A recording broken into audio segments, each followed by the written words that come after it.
Ki khubor ka Batesi TV ka umdi basnyambak penjaslian Rupa Premium Meghalaya.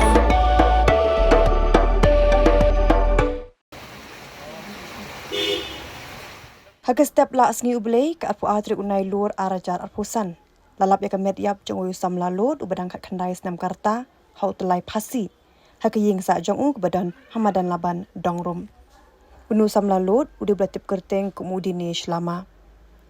Lalap ya kani do kepa jong u belawan ban kendar yeng hindri haba om dan nong peliu la kendang ya ke jingkang. Bat haba urung syapwa ula penban yu khun hau Tyllai Phasi.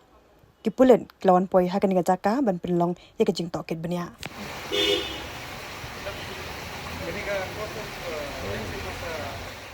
Pidan dukan marbam ndai compare la ka bered ka pidi harus surok ni ka bahe kum ki restaurant bat ki wei ni pishat roti shat cake bat ki wei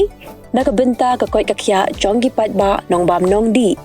pat ba pinyo ka jing shania naki pidan kam bandon de ka license ka papaka ka bala ithu da ka an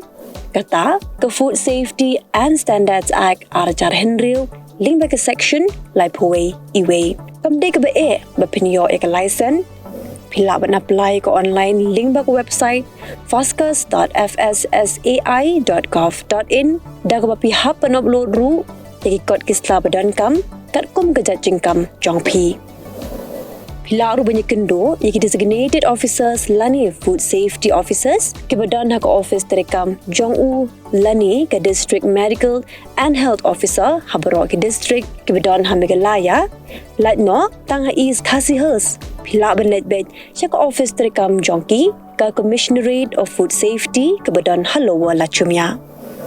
naka benta ka kot kakya kinong bam nong di lawan ra shapi daga commissionerate of food safety government of Meghalaya bat bala kershan daga food safety and standards authority of India.